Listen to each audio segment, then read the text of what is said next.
What happens when a heavily indebted real estate development company decides to attempt one of the most difficult things in all of manufacturing, creating a car company? The answer is something that's actually not as bad as you would expect. With hands-on test drives and reviews of exciting Chinese market vehicles, Wheelsboy is the #1 source for China auto insights. Be sure to check us out on Instagram and Facebook. The vehicle in question is this, the Hengchi 5 electric SUV, and its story is one that straddles the line between ambition and arrogance. It starts in 2018 when China's second largest real estate development company, Evergrande, decided that they're going to go for the Chinese car industry and started the Hengchi brand. When it came time to design this car, Hengchi decided they were going to do things a little bit differently. You know how all those Chinese companies have been poaching top design talent from big names like Rolls-Royce and Volvo for years now? Well, Hengchi decided that wasn't good enough for them, so they started a design expert committee of 15 world-class designers. We're talking names like Walter de Silva, former head of design for Volkswagen Group, and Alexander Selepanov, former head of design for Bugatti. Do you recognize that handsome gentleman in the back row? That's Christian von Koenigsegg. He's there because Evergrande Auto, which owns the Hengchi brand, also owns NEVS, or NEVS, National Electric Vehicle Sweden. They have a 20% stake in Koenigsegg. You might know them better, though, as the company that purchased all those Saab assets from GM years back and promised us electric Saabs that never happened. By 2020, the company had released 9 different concept vehicles, and if I'm being honest, I doubt that the experts on that committee contributed much to that effort besides cashing their checks and taking a couple of photos. Not that I blame them. If I was given the same opportunity, I would absolutely take it.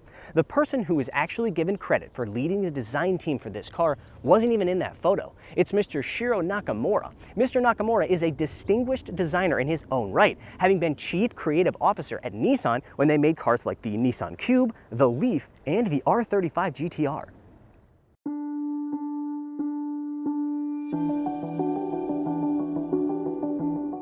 Honestly, I think Mr. Nakamura and his team did a fine job. It's not a particularly original design, as it borrows its front end from a couple better selling cars in this segment, but the overall proportions are good. I'm going to give him a little bit of credit and say that he wasn't present for the meeting where they decided to use the Peugeot logo, but with a lion that seems much more intent on world domination. And world domination is just about what Hengchi was aiming for. Back in 2021, with development of the Hengchi 5 in full swing, they claimed that they would sell 1 million EVs by 2025 and 5 million by 2035. Mass production of their first production model, the Hengchi 5 SUV, began in June of 2022. Except that they actually didn't go into production. It was delayed, but it did eventually start being produced in September of 2022. Unfortunately, not long after that, Evergrande, who was already in a bad way starting from the beginning of the pandemic, announced that they were in a really, really bad way, like $270 billion in debt type of bad way, and they were going to need to restructure a little bit. Not too long after that, the Hengchi brand announced that they were going to cease production of the Hengchi 5 in April of 2023 after only delivering about 900 cars.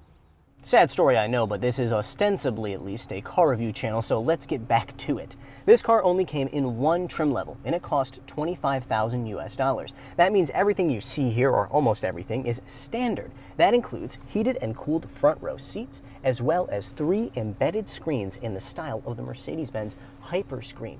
I have to say, passenger screens like this are quite rare at this price point, so credit to Hengchi for that one. This car comes with a Qualcomm Snapdragon 8155 processor and 10 gigabytes of free 5G data per month for the next 5 years, or at least as long as this company remains solvent. Either way, that's not what I want to talk about. I want to talk about this little guy in the corner here. This is the avatar for the car's voice command system, and he's creepy enough when he's just kind of sitting there and staring at you, blinking in extremely regular intervals.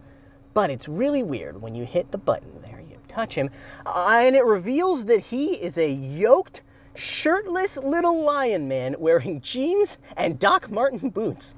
I'm gonna be honest, I was worried that he was going to beat me up at first, but then I saw he was listening to music on his headphones and I realized, actually, he's a very chill dude.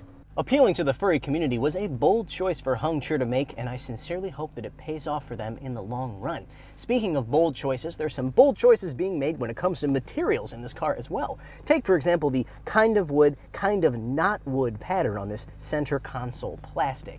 Now, the overall material quality in this car is pretty alright. I did that car reviewer thing where I poked around in ways that no normal human ever would, and I was unable to find anything that was particularly upsetting for its $25,000 asking price.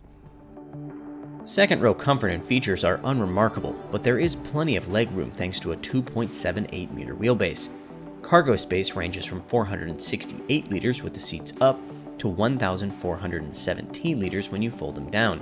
But space and rear seat comfort were not what earned the Hengchi 5 such a bad reputation here in China.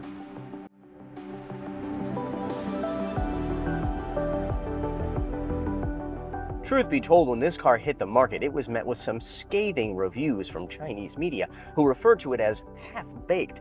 Having driven it, I have to say I do not agree, at least not completely. The Hengchi 5 drives just fine. This single front-mounted electric motor delivers 150 kilowatts and 345 newton-meters of torque, more than many competitors and plenty to propel this SUV. The battery is 72.5 kilowatt hours with a range of 602 kilometers on the CLTC cycle. Again, not a bad number for this price. There are definitely legitimate criticisms that you can levy against this car. For example, some Chinese media said that the suspension tuning wasn't very good, and I have to agree. The balance of stiffness between the front and rear is off, which results in some bucking when you go over bumps. That bucking results in you hitting your head against the headrest. There's also an issue that I have with the cameras that turn on when you indicate a right or left-hand turn. They give you a good look at your blind spot, which is a useful safety feature, but once you've turned them on, there's no way here on the screen to cancel them unless you actually cancel the turn signal here. It's just this kind of annoying little thing that bothers me. These are not insignificant problems, nor are they the only ones that were raised by media here in China, but I don't think that this car is quite as bad as they say it is. The thing you need to understand is that these days, the Evergrande group has a reputation on par with a serial killer. That's what happens when you owe a lot of people a lot of money, from banks to construction workers to homeowners. There's also the small matter of Evergrande's chairman, who has a tendency to overpromise and underdeliver. We're talking about homes that were paid for, but not actually built. That's the type of thing that makes people pretty angry. In that environment, I'm not surprised that the Hengchi 5 became a bit of a punching bag.